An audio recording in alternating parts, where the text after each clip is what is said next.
Hi, this is Aton Chair from the Twisty Puzzles Forum. Back in 2009, I made a face-turning rhombic dodecahedron. This was in the era of cast puzzles. It involved a lot of work for each piece, and small pieces were generally very hard to do on cast puzzles. So I never could have dreamed of presenting to you the master face-turning rhombic dodecahedron.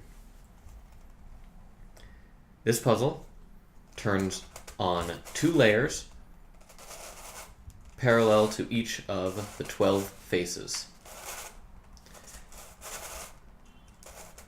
making a total of 24 turning groups of pieces.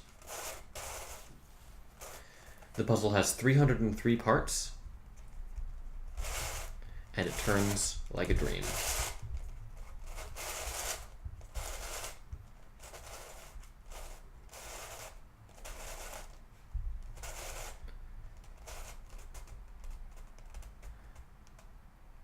I'm currently on a trip in Northern California visiting Brandon Enright, and I think I'm going to turn it over to him to talk a little bit about jumbling.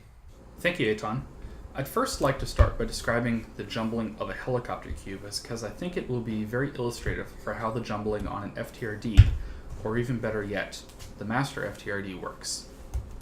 On a helicopter cube, if you turn an edge 180 degrees, clearly the puzzle doesn't change shape, and the pieces have these really interesting orbits, and it's kind of an interesting solve.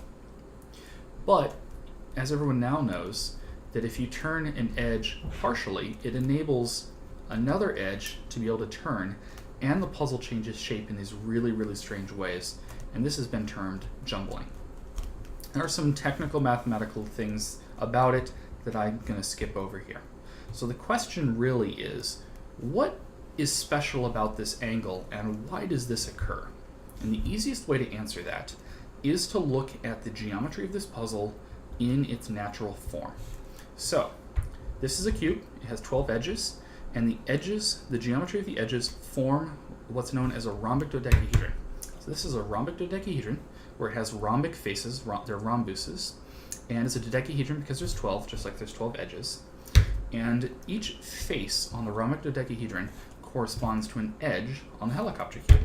And so you can see that it does 180 degree turns and doesn't change shape. However, when you look at the magic angle that enables jumbling on a rhombic dodecahedron, you'll see that it occurs when the rhombic dodecahedron turns and is perfectly lined up with an adjacent face, and then it enables a jumbling move like so. So that explains what's happening when you look at the jumbling on a helicopter cube.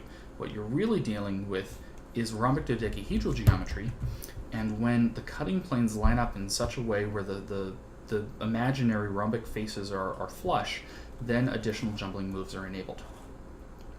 So, what happens when you go from a helicopter cube to a master helicopter cube? This is actually the master curvicopter, but functionally the only real difference is just these centers. They're basically the same. So, if you turn both the outer and slice layer at the exact same time, that corresponds exactly to a normal helicopter cube turn. And so, of course, it should jumble. And if you find the magic angle, you can get it to jumble like so. The crazy thing is because this is a master puzzle, you have a choice. Do you want to turn just the outer layer, or both of them at the same time, or just the slice layer? And so you can actually achieve jumbling on multiple different layers on this puzzle. And in fact, let me show you slice-only jumbling. So I'm going to turn this to the magic angle, okay? And then I'm going to bring the outer portion back so that it's not turning jumbling. And then I'm going to, if I get it all lined up properly, then I can show you just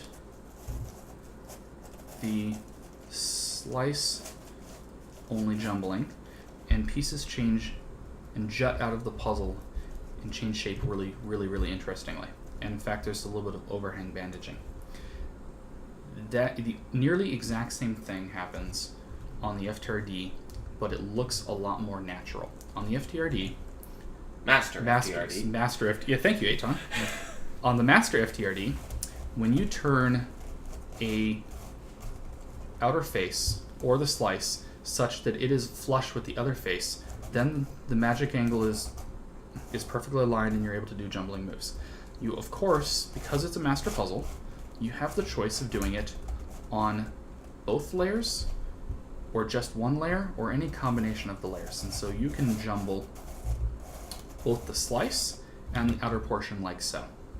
And so that ends up resulting in a very large number of really interesting types of jumbling that you don't normally get on a helicopter cube. So on a helicopter cube, when you jumble it, the corner and a triangle always stay attached, and they always jumble in pairs. So we have a corner and a triangle attached here, and we have a corner and a triangle attached here. And unless we unbandage it, which this puzzle is not unbandaged, there's no way to separate them. That's blocked. The same thing does not happen to the same degree on this puzzle because the outer layer and the slice layer have additional freedoms that allow them to be separated. So if I show you some jumbling, like so, additional moves can be done. Like, for example, this outer layer, if I get everything aligned, this outer layer can still be separated away from its jumbled brethren. And so you can see that there's a jumbled portion here, and there's an additional jumbled portion here, and they've been separated. And you can continue to separate the pieces from each other to the point where this puzzle is highly, highly, highly jumbled, and unjumbling it can be quite a challenge. So let me get this fixed, and I will hand it back over to Aton. Oh, and I can't get it fixed because I've already screwed this thing up. Wow. Never. There we go. Never try to go out of your comfort zone in the video. Now back to Aton. Thank you, Brandon. I designed this puzzle on SolidWorks, got it printed by Shapeways in white, strong, and flexible, dyed it with Rit dye, and I cut the stickers for it on my Cameo sticker cutter. You can find out more information about this puzzle on the Twisty Puzzles forum. Thank you for watching.